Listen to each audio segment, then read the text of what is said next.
Hey, everybody, welcome to the Eat, Pray, Faith podcast with Dr. Tracey. That's me. And today you're in for a real treat because my good friend and certified holistic health practitioner, Caroline Golmi, is with me today. And our topic is going to be all about God's natural ability for women, which we are well made, as you always say, which was a tagline when you had your holistic company. But we're born to birth. And so our topic today is home birth for any woman who is pregnant or planning to get pregnant. And so I'm just going to position this a little bit before I let Caroline jump in and kind of give her story. Number one, she's not claiming to be an expert in birthing. That's not. She's claiming to be a woman who did extensive research in this entire birthing process and what is really wrong with the system. And from that research and her diligence in it, she has come up with a whole gamut of knowledge that every woman needs to know who is planning to get pregnant or planning to give birth. Really, really important. Number two, we're going to talk about three ways that people do this. We're going to talk about the pros and cons of all of them. And this is not to guilt, shame, or promote any one way, because everybody is different and every body is different. Mm-hmm. So we are just here to give hope and information that if somebody out there hears this and it says, that's me and I've been looking for you, that there is a person that did it. So we were talking before the podcast, Caroline, of how this was going to look. And I'm just going to step back just for a second. I'm going to let you introduce yourself. And then how did you get to the point of totally unassisted birth at home? That's where we're going today.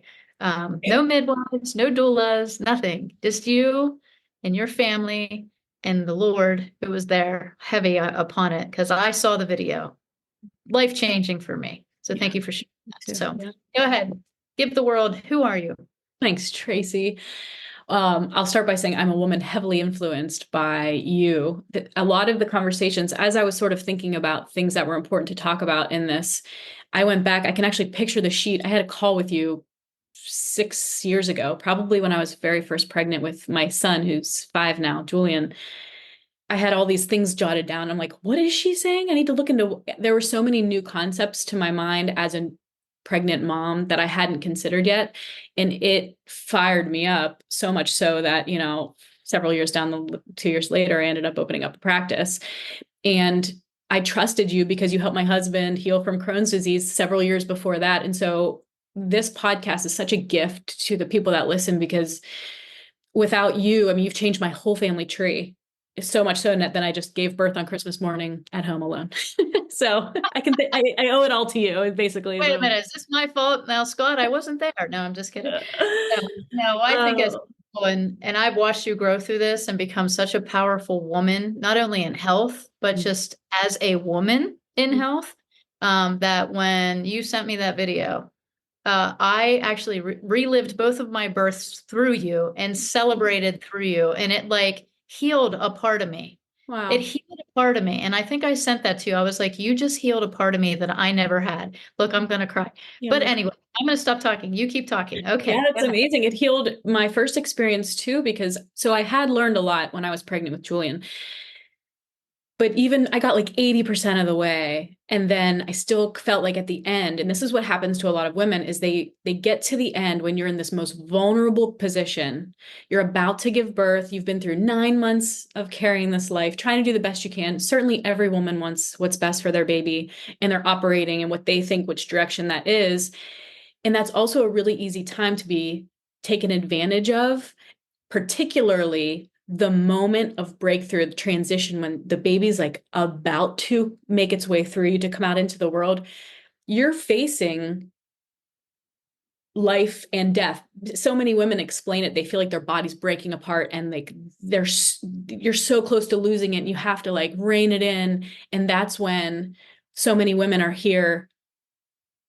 The heartbeats change and it's an emergency and we have to do surgery now. And they get robbed right at the very end. And I say robbed because for the women who were intending, like I was, all natural birth, which I planned to do it in a midwife center. So this is probably what's important to know, is I was pregnant 5 years ago with my son, planned to give birth in a midwife center.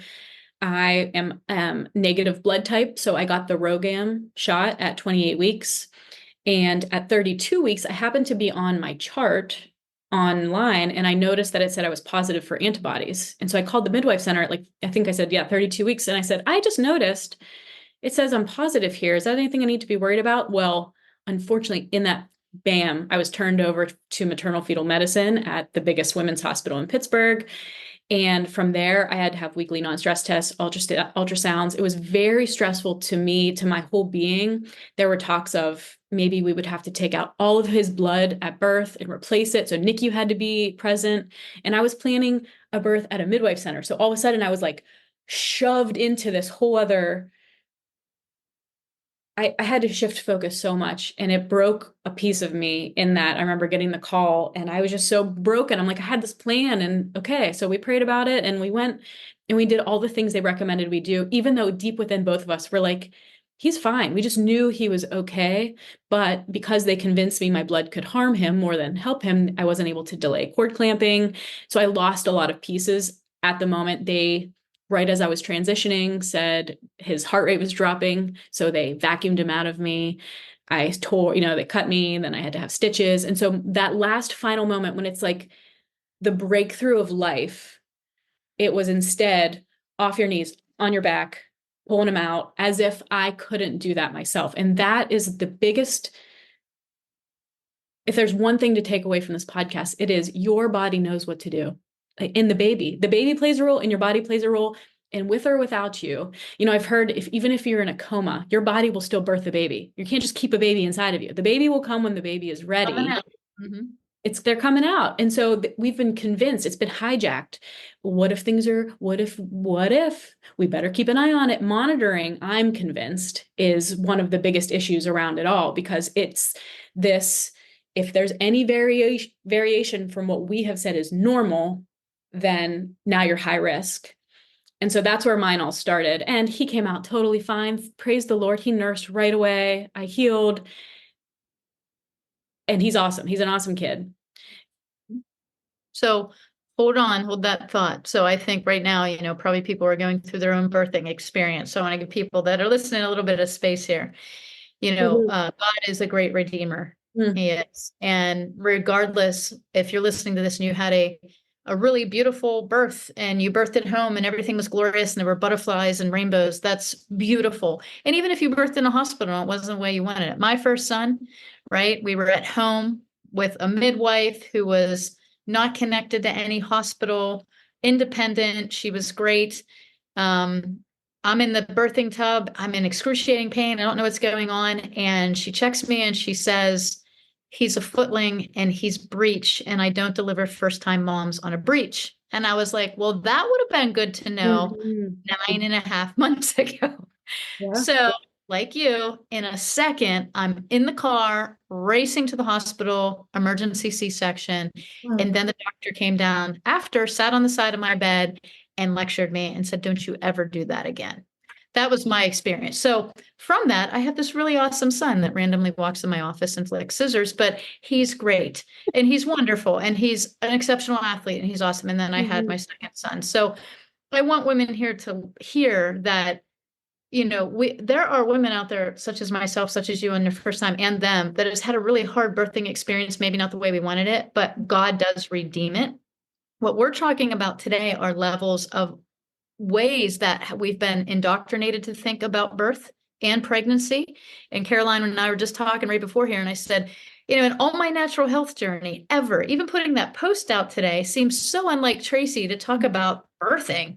Like, why am I talking about birthing? And then I thought, well, if I truly believe in the God of the universe gives us all that we need and our body is equipped to do all things, then why wouldn't I talk about this? Like, that should be part of my natural health education. Yes. Why aren't we educating women on this? Why aren't we educating men on this? Anyone on this?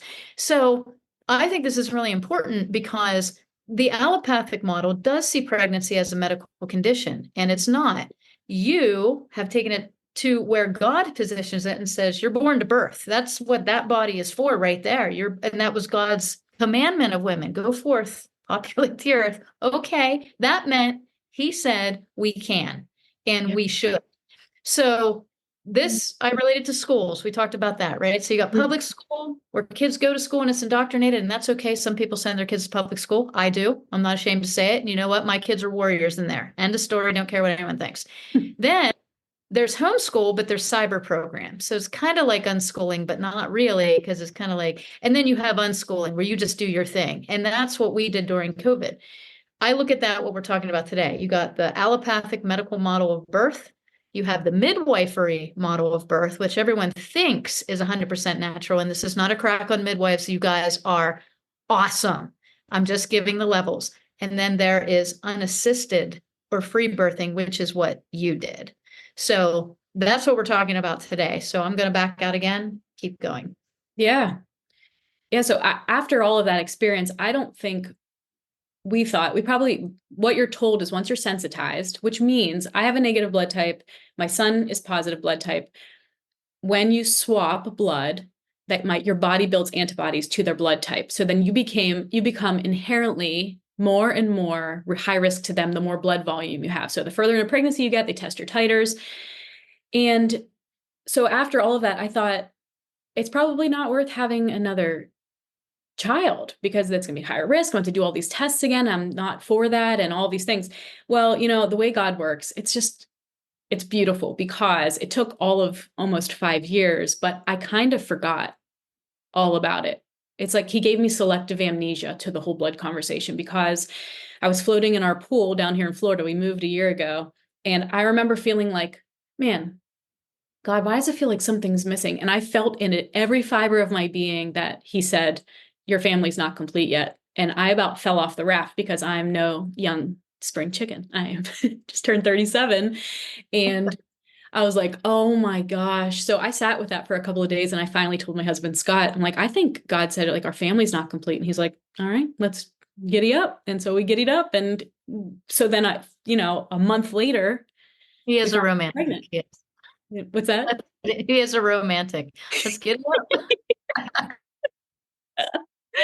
Giddy up. So yeah, a month later we got pregnant. So I was like, yeah, all right. Well, we felt the call and we went for it. And about 4 or 5 weeks in, I remembered. I woke up in the middle of the night. I'm like, oh my gosh, I've got this blood issue. And I felt like immediately felt sick to my stomach. Like I had somehow forgotten all about it. I almost needed to get to that point. And I woke up the next day and I was so sick for 2 weeks with like first trimester pregnancy. And I didn't identify this until looking back after a couple of months, but once I kind of dug back in and tried to find my footing within it, the sickness totally went away. So I have some conversations. So if there's anybody who's dealing with like ongoing sickness in their first trimester, I think we need to talk not only about things that you can be doing in your diet to shift, but in your mind, fears that you have to let go because fear makes you sick to your stomach. And I was sick to my stomach for weeks because I realized I was going to have to face this giant again. And if nothing else, 5 years later, I was even more adamantly against what the medical system stands for. And I didn't want to become, a victim to it. So I was on a search many a nights to find somebody who was sensitized like I was, who still had a home birth. And I could not find anybody. I joined these ISO groups on Facebook and I saw every worst case scenario that could possibly happen, amniocentesis. And this happens to many women. You have to get titer testing throughout, amniocentesis to check, to do blood transfusions in utero, post-birth, taking the baby's blood out, replacing it, high bilirubin levels, having to go into the NICU under the lights. This is like most women's story who have the sensitivity. And I was convinced that the most high risk thing for me and this baby would be to be separated. Because moms regulate their babies. I don't care what kind of stat you have out there. Mom is designed. It's such a beautiful connection we have. We can regulate their blood or their temperature, their body temperature. We can regulate their nervous system. We calm them. Our milk makes everything they could possibly need. So to take baby away from me and separate us, the only thing I could think was that doesn't align with the way I believe. But I can't find anybody who's done what I want to do. And so I also don't want to be a big idiot and put us at risk and put specifically this baby at risk. So I was just night in, night out, just processing through this for months. And I finally found this woman, Yolanda Clark. She's got 10 babies. She's been sensitized. She's had all of her babies at home. A few of them are negative, but almost all of them are positive. So she has different blood types and she never had a complication. And so I reached out to her directly. We had a conversation. She has this whole network of people in her world. You could follow her on Instagram. Changed my world. Hearing it, knowing that it was possible was all I needed to know to decide in my head, this is not going to be the thing for me. But I did have a midwife and she had to follow regulations. And so she needed to do titer testing on me. And so we made an agreement that she would do the titer testing and I didn't need to know the results unless it came to the point where we were going to be separated. So that's where we aligned. That's where we figured it out. And I appreciate her greatly. She ran my titer tests each week. I didn't think about it. I didn't hear from her. Never had to consider it. Never had to consider it. What I did learn was if you are sensitized, if you're somebody listening or you're worried about it, is something that was never taught to me is that your titer levels can go up and down for any given day, sort of like your blood test, right? I mean, that's why to make major life decisions off of one sample doesn't make sense to me. And I wasn't willing to do that. And so One number or one number, right? It's like all of your health is wrapped up in the weight on the scale. Wrong-o. I've yeah, had people tell me their resting heart rate, their blood pressure, their cholesterol, their hormone levels for cortisol in the morning. Like no one knows those numbers, but they wow, know they can tell you weight, right? So the yeah, same thing. And that's the thing. I think touch on that. I want to know two things. One, they're looking at one number for this sensitizing and they make this whole determination and a whole medical plan on it, right? Because you had a hashtag medical condition. mm, Second, tell me a little bit more about the midwifery regimen underneath, because I think people think, again, nothing against midwives, but here's the thing. If we're going to be honest on this show and allow people to make an educated decision, then we have to educate them on the truth. And then they can make their own decision. You want to go to the hospital and have a baby? You go, girl. You want to go with a midwife? Go, girl. You want to do it unassisted at home? Go, girl. I'm not recommending anything over anything, but I want people to know the truth. yeah. So tell me a little bit more about the midwife experience. Yeah. So the midwives, I'm in Florida now. I live here. But I think it's the same across the country. They're regulated. We're in a litigious society. It's what makes the world go round is worrying about being sued. And so they're not they're not on an island with that. And so they have to fill certain parameters because in the event, and some midwives do many home births, but in the event that there would need to be a transfer, they have to have a backing OBGYN. And so from the moment someone's entering your birth space, they're contemplating what's it going to look like at this moment if I have to transfer her in, what kind of state she's in, what's it going to reflect on me and the relationship I've been building with this hospital. So at some level, they become an arm of the medical system into the homes. And I've spoken to a number of midwives who they say, I don't agree with it, but it's the only way I have found a way to do this thing that I love to do and am passionate to do. And I appreciate that about them, but they still have to abide by some rules. And so the way I looked at it was you're making decisions with somebody you don't even realize is in the room, which is the hospital. And you think, oh, I'm at home, I'm doing this outside the system, but actually the system is in the room with you and you didn't even realize it. And a lot of people didn't realize it until it's too late. So I was actually, because she wasn't so aware about RH sensitivity, I think that's why she kind of let this roll. And she's like, all right, I'm going to let this go. I'm going to just do your titer testing. She was like very relaxed with me. I thought, okay, we've come into alignment. And then at 36 weeks, I was supposed to have an appointment that day. And I was feeling some tightening in my lower abdomen. And I thought, I could be in early labor right now. And I'm not going to drive to my appointment and get stuck on the highway having this baby because it's my second baby. And Julian came 2 weeks early. So I figured, yeah, this could be about it. And when I called, they said, well, we couldn't even be your provider if you go into labor today because you're not 37 weeks yet. So you're going to want to go into the hospital. I said, I'm not going to do that. And so Whoa. thankfully, my midwife called me back and she's like, hey, let's talk about this. Why don't I come to your house for your appointment today? So she came and my blood pressure was high. And so that became a whole different conversation. She said, I have to recommend that you go in for monitoring tonight for preeclampsia. So I'm like 36 in 4 days or something like that at this point. And I said, I'm not going to do that because I know it will come from that. One is they will say this is an emergency. Because I'm 36, they're going to put my baby in the NICU. They're going to induce me. And I know this cascade of events. That's what it's called, a cascade of interventions. You start with one of them, you don't even realize it. And it is they just fall in line. And I didn't want to do that. And so, and Scott, thankfully, I have a supportive spouse who trusts me and learns alongside me and believes that we were created well. Like, thank God for that. Because if you don't have a partner walking alongside you, it would be really hard to do what we did. But they brought so much stress into the room that day in my own home, which is where I was supposed to have this baby. And each time they put the cuff on me, I could just feel I was just like, I have to perform for this cuff. And all I could think was, well, if I am in labor, yeah, doesn't it make sense? My blood pressure would get a little higher, but they had to have me meet a certain requirement. So I said, I'm not going to do it. They said, she sent me an email that night and said, if you're not going to go in to get monitored for pre-eclampsia, which is a whole nother conversation, that we call something, we're going to treat you for something that isn't actually the thing yet, but it could become the thing, then we can't be your care provider anymore. And so I almost felt peace when I got that email. At 36 weeks. You got dumped. Well, yeah. And yes. And again, we're going to say, midwives listening, this is not against all midwives. This was a midwife that was tied to the system. There are midwives out there that are not.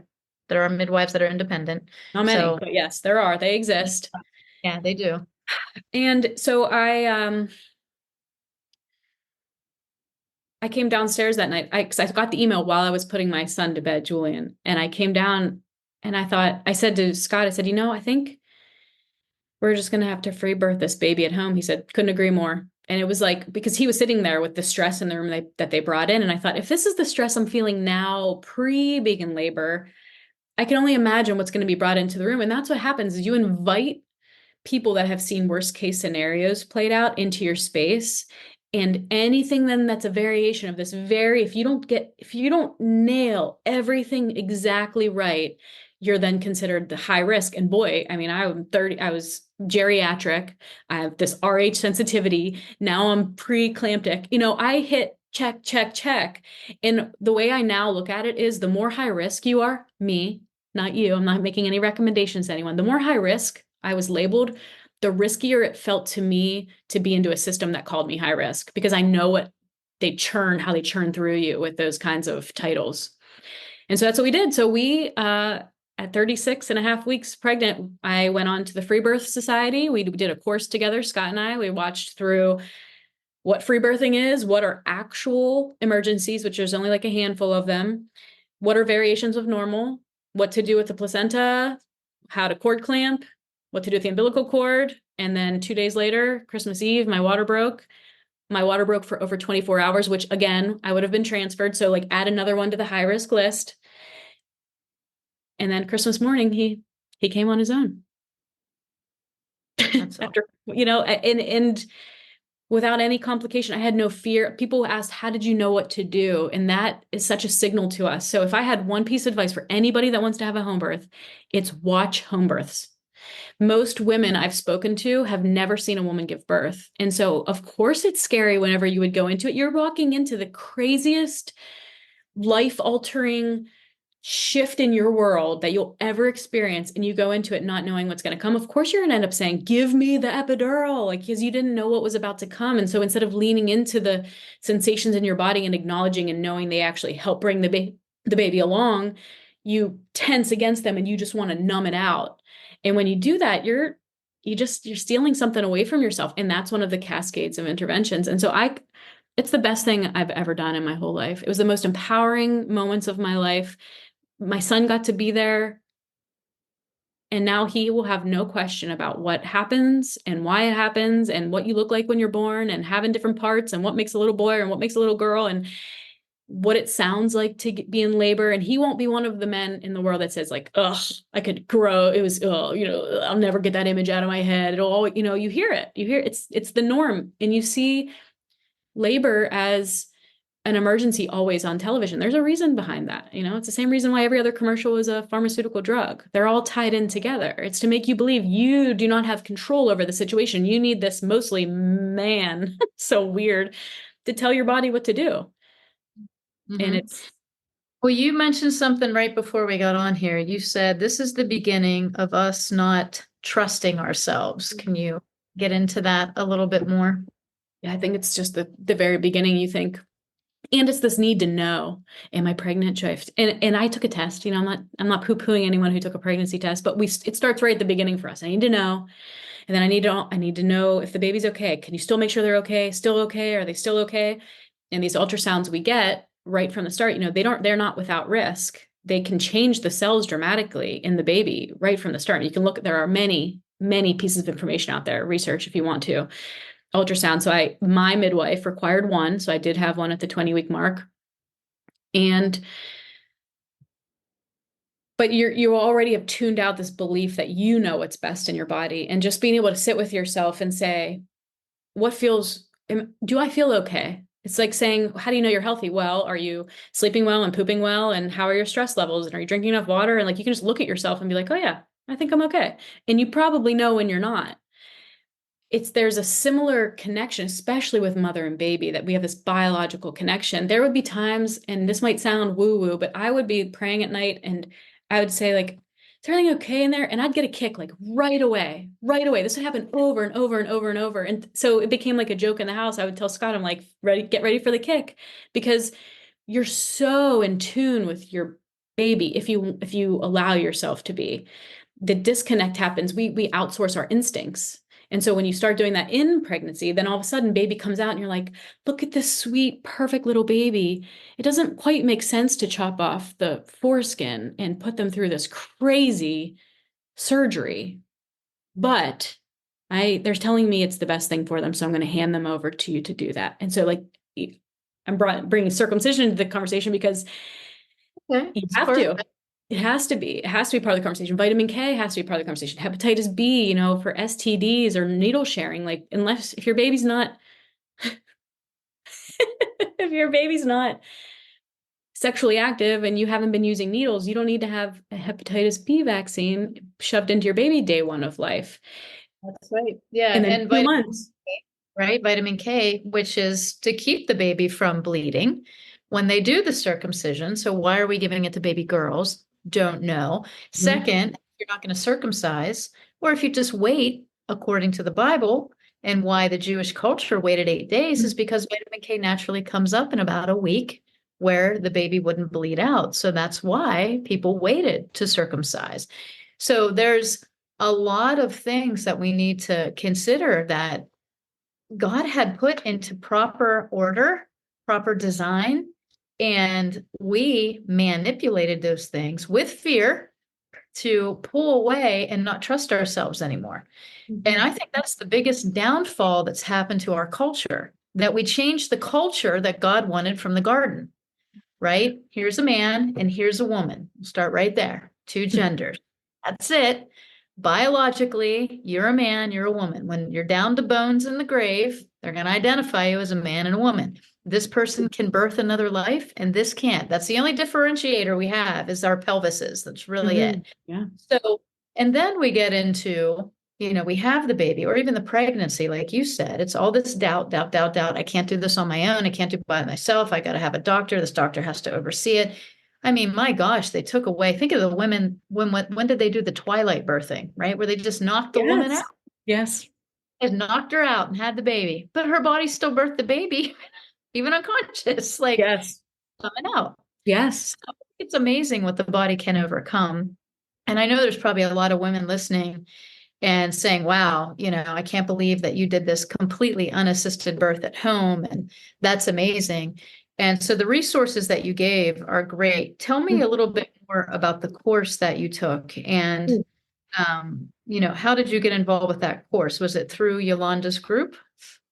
So Yolanda is, I think, Baha's wife on Instagram, Bauhaus. So she is affiliated with Free Birth Society. It's not her group. And I don't necessarily they're not my jam on every single thing they put out into the world. But boy, early on when I was praying to the Lord, I wanted him to tell me the baby was going to be okay. That's all I wanted to hear. Like if God would have said, hey, just have the baby at home, everything will be fine. Right then, I think I would have been cool. But I never got that. What I got from him was step by step. And I was like, yeah, it's like the worst. answer you can get is like, oh, I have to wait step. And that's how things were given to me step by step. Like it was so slow moving throughout those 9 months, but thank God for 9 months of pregnancy to help you work through some of these things. 2 days before that happened, before I broke up with my midwife, the Free Birth Society, the girl who runs it, it was her birthday, and she's like, I'm going to put out this course for free today. And I was like, I'm going to snipe that up just in case. And I did. And that ended up being the course I went through. And so it's like 5 modules that I had already planned for a midwife center birth my first time around. So I was accustomed to like breathing and breath work and understanding to accept and embrace the contractions. And I knew what was going to be happening, what transition feels like. But I wanted to know like the other side of things. And if you're going to face life, you have to face the conversation of death, which most people don't want to do because people die. One, I don't know where we think like we're just going to live forever. And that's what we're after right now. It's so weird. But babies die in the hospital and babies die at home. The difference is when babies die in a hospital, you can say we did everything we could. But if a baby dies at home, you say it's because you didn't go to the hospital. And there's something real wrong and weird with that. But we, like my husband and I, we had to have that conversation. Like we have to face what we're doing here. And so let's make sure that we know what is an actual emergency, what isn't. The peace I felt, I was never, I was ready to go into labor.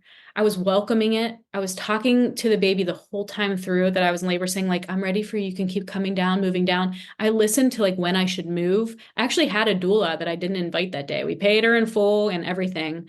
And I ended up not calling her because I didn't want anyone else's presence. I didn't want to turn to someone and say, is this going right? Should I move now? What do you think I should do now? I truly believed like, I think if I lean in, I'll know what to do. And so for a while, I leaned on a ball and I breathed. And for a while, I stood up and hung on Scott. And then for a while, I sat on the toilet, which is basically the best location you could be in because your body's used to being in that position to allow the gravity to fall. And he is awesome because he was keeping notes. I never knew.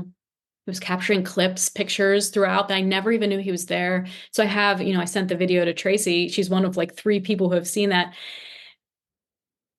He caught that. Like I will forever be so grateful to be able to look back on that moment and remember like I can do freaking anything, first of all. And 2, like it wasn't I like thought about you then. I was like, holy crap, you can do anything. I was like, you're amazing. I was like, we can all do it. And I think some people will say that was you're lucky. But I think that part of it was I didn't have fear. Fear was not playing any role in my decision making. And so if you're operating out of fear, I think you have to like face that, whether you're operating out of fear because you're going to the hospital or where you're deciding to give birth, you have to come to terms with what is it you're actually afraid of? What's your biggest fear? What's the worst case scenario that can play out? And how can you prepare a little bit for it? And I felt like we were prepared and Scott was giving me no fear. He had no fear. He was like, oh yeah, we're good to go. I did order a couple of things to have on hand in case there was like excessive bleeding, which is normal. Let's talk variations of normal. Cord around a neck, normal. Meconium, which is another reason why they'll put you, immediately C-section, normal. Low-lying placenta up until the end, because things can shift even till the very end. But if you're at like 36 or 38 weeks, they'll start making you make decisions really quick, even though many things can happen in those weeks to come. Group B strep, they make you get tests for that to give you antibiotics. Normal, breech, normal. And so the best thing I did for myself was looked up video after video after video. And Free Birth Society does a good job of posting these, of watching women give birth to breech babies, to give birth to like a long birth, a short birth, a water birth, a land birth. I just watched so many. I would giggle because sometimes I'd have my phone open and Instagram would pop up wherever I am. And there would be like, a baby like being birthed on my phone. I'm like, where, like, I'm out in public. Like, what do people think is happening right now on my phone? But it became so normalized to my eyes that it wasn't at all bizarre. And I was expecting what I saw. And I asked God for it. I was like, I want to experience what these women experience. Can you please, I want this to be for me. I trust you. I believe that you made me to do this. And I just want to lean into that. And I remember when I gave birth to Julian with no medication, nurses came in who had never seen a natural birth, who worked there, and they were just intrigued. One girl came up to me, she's like, she just had just finished school, and she's like, I've never watched someone come all the way through without taking any medication. So if the people that are tending to you have never watched that unfold, then yeah, it seems crazy. It seems like it's going on too long. They've got a tea time to get to. The doctor's got to get somewhere. It's 5 o'clock on a Friday. It's a holiday weekend. The business of being born should be a watch that everyone has to watch once you're pregnant. I recommend that to anyone listening. Watch The Business of Being Born and The Truth About Vaccines. What else is there? I feel like I had one more resource I was thinking about that would be good for any person who's listening. I like the Act, 1986, the Act. I put that in there. But as for birthing at home, and like we said, this isn't medical advice. We're not telling anybody to do anything one way or the other. We're not telling you to break up with your physician or midwife. Absolutely not. This is just information. And, I was talking earlier about Barbara Jo Fisher, who was one of the first moms out there to step forward and say, hey, we need to question the safety of this childhood schedule.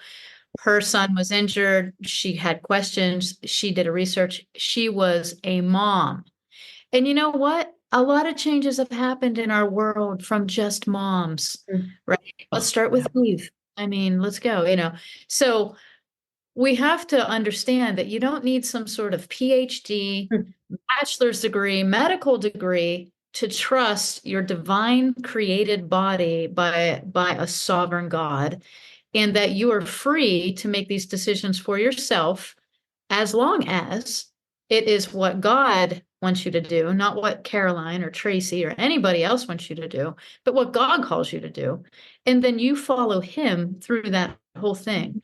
And you know what? Sometimes that means you have a baby in the hospital, and sometimes that means you don't. So what I love is the fact that this next movement that I saw, like I call post-COVID, right, is that people started to question everything. And topics that were taboo and what were considered tin hat wearing conspiracy theorists were now like, oh, well, tell me more about that. And so, we have this era of women coming up that are doing more research on the schedule, and also having home births, even if it's with a midwife, which is fantastic. Congratulations. You're 10,000 steps ahead of where I was. And doing it, and now maybe we will get back to this free birth, unassisted birthing. And that doesn't mean you don't have experts in the room to help you along. I mean, you had some help along the way. That's just how God, because you did say, I mean, I love what you said. You had 9 months to work it out. See how beautiful and merciful and graceful God is? That's what he does. He gives us time. 9 months worth to do all of this research to figure out. So if you're listening to this podcast, again, if you're feeling fear, you're feeling guilt, you're feeling shame, you're feeling condemnation, that's not God. Yeah. That's not God. That's the enemy twisting your mind up right now on something that you're hearing that you're interested in and you want to learn more. God's voice is gentle. God's voice is convicting yet kind and loving and will speak life over you. It's never a condemning voice, never. So I just want to make sure that people hear that are listening to this. And you know what? I'm 50. I turned 50 May 14th, and there's no more children coming out of my body. I just want you to know. So there probably could, but there won't be. Shut up, Karen. So I'll be at your house going, see what you did? Here's the thing, like I can't go back and get a second chance, but I can cheer on the future. And I can cheer on women, who want this experience and want to get back to their divinely created body that was well made and it was born to birth. So I thank you for your bravery and setting the precedent. And, I'm forever changed by what you shared with me. And I hope someday the rest of the world gets to see it because it was very healing for me. And I think, there's a lot of healing that has to go on with women listening to this. Gosh, yeah. Yeah. And I wanted to say that the final thing is, I know a lot of people listening might say, well, that's good for you, but I've got this thing. Dig into that thing, because that was my RH sensitivity, was because that could have easily been I can't do it because I've got this I, again, am high risk I'm labeled high risk in many factors. And Jackson, my newest addition, came 3 weeks early, and he was jaundiced for a good bit of time. And that's also normal. So you get kind of, we've decided certain things mean certain things because the system that benefits from those certain things tells you they mean something. But if you can break away from a lot of that and acknowledge we were created to procreate, and sure, there are a handful of things that if it happened, like if I would have had to transfer, I would have transferred. I wouldn't have like bled out on my bathroom floor.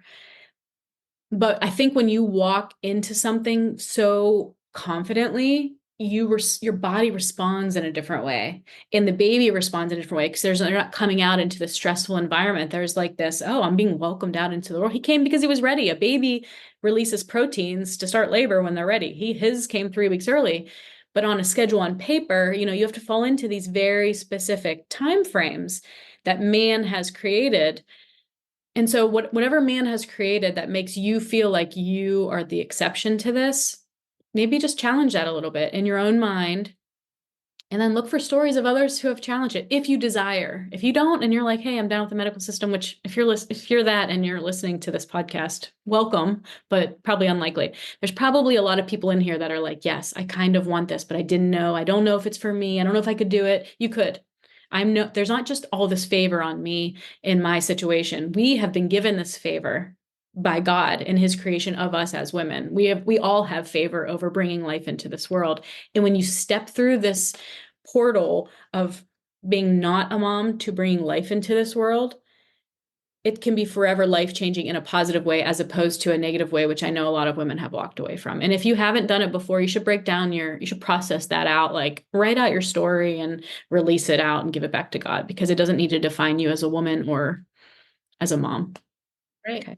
Or as a winner or failure or whatever Yes. that you can feel about it. Absolutely. As with anything, you were lied to. Yeah. And you know what? When someone straight up lies to you that you're supposed to be trusting, that's not your fault. Mm-hmm. Now that you know better, you can do better. That's the entire point of what this podcast is. It is not to scare anybody. It's to give a voice of hope and a new way of thinking in areas that people just don't want to talk about. They don't want to talk about it. I mean, this topic isn't sexy, Caroline. Like, we're not talking about, Ozempic or something. We're talking about birthing kids. That's been going on since God was a boy. How not fun. But you know what? It happens to a lot of women.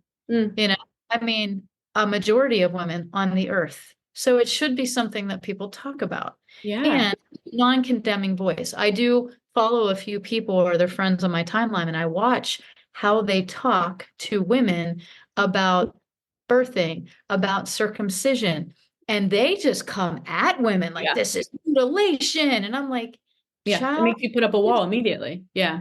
Like, calm down. Every story in the Bible, it talks about Jesus healing someone or approaching the sinner or the sinner approached him. He was moved by compassion. And, we have to remember that this is a fallen world and we are just products of influence of traumas and hurts and emotions, physical limitations, all of us. And where you're brave in one area, I'm not. And where I'm brave in one area, you may not be. But that's not a better or worse comparison. So this topic, I feel, is extremely important to keep breaking out. I do believe it is what you said, that it's the first time we lose our confidence as a woman. I mean, I'm not saying it's the first, but in decisions for our children, from the very start of conception, we are thrown to doubt. You can't do this on your own. You need to know if you're pregnant. You have to know that baby's fine the whole way through. You need somebody to help get it out. And then when it gets out, it might get sick and die from some sort of weird virus that only comes from prostitutes and drug dealers in a hospital. So it needs a shot, right? And then you got to cut that skin off because it's healthier. Although God put it there, that was a mistake. He didn't really mean what he said in Genesis 1:31, where everything he created was very good. He kind of meant most of it. Like, that's what we're taught. So we doubt ourselves, we doubt our God, and we believe in man. And you know what? I'm guilty as charged. Like, this is not a condemnation on women. My boys are circumcised because I didn't know better. right? Now I do. So, but I can't go back. I can only go forward and root on the next generation and be like, hey, girls, let me tell you my story. And let me tell you about Caroline's story. And then you go tell the world your story. Yeah. Whatever story it is you want to pick. And that's what we have to be, champions and cheerleaders, rather than these people that's no better than the allopathic or the model that's getting you to believe all this fear stuff if we are condemning and fear mongers ourselves. And that's totally not what this is. And you also, though, you can't immediately, sometimes just having a conversation about your experience can feel condemning to somebody because you chose a different path. And so I would just encourage anyone listening, just like to allow yourself to allow some of this to permeate if it wasn't your story, instead of feeling immediately defensive to it. Because the medical system also does a really good job of saying on the other side of it, well, thank God you were here. Thank God you know, they take advantage of you at that last moment. You get flipped around, cut open. But if you wouldn't have been here, I hear so many women, every other person I know ends up having a C-section. Well, there's something there to look into a little bit. And the mortality rates in our hospitals, we're like one of the highest mortality rates in the world is in the United States. Right. And I mean, the hospital in my town had the highest C-section rate, like in all of Pennsylvania. So when I went in for my second son, which I was 40 years old, and my gynecologist, OBGYN, said, you are doing a C-section. If you end up on my shift in the hospital, I will give you a C-section. He's like, you cannot do a VBAC, right? Vaginal birth after C-section. And so I walked out of that appointment and I was like devastated because I was like, no, I'm healthy. I can do this. I can do this. There's nothing wrong with this baby. And I actually saw another OB there who was an older OB, had been in practice 40 some years, back in the day when all this stuff wasn't around. And she walked up and she said, what's wrong? And I said, I don't want to have a VBAC. And she said, I don't want to have a C-section. She said, who said that? And I said, so-and-so. And she said, Tracey, babies are 2 weeks early and 2 weeks late. She's like, you're a little bit over. You're 40 years old. She's like, go home, have sex, drink a glass of wine, and I'll see you in labor tomorrow. And didn't I go there?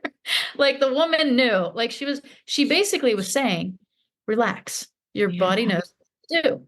And so once I took all that stress off of me and I was like, no, I'm doing this, right? I was in labor, but that was a small little piece of what you're saying. We're thrown into a white, cold room with strangers. The most intimate thing that could ever probably happen. Yes. And a life comes out of you.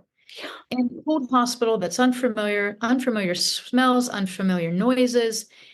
And they're like, oh, you're not dilating. Well, no crap. I'm not dilating. Like, what am I in a class of relaxation? No, it's horrible. Yeah. So I think if you're going to go into the medical system, here's what I'll tell you.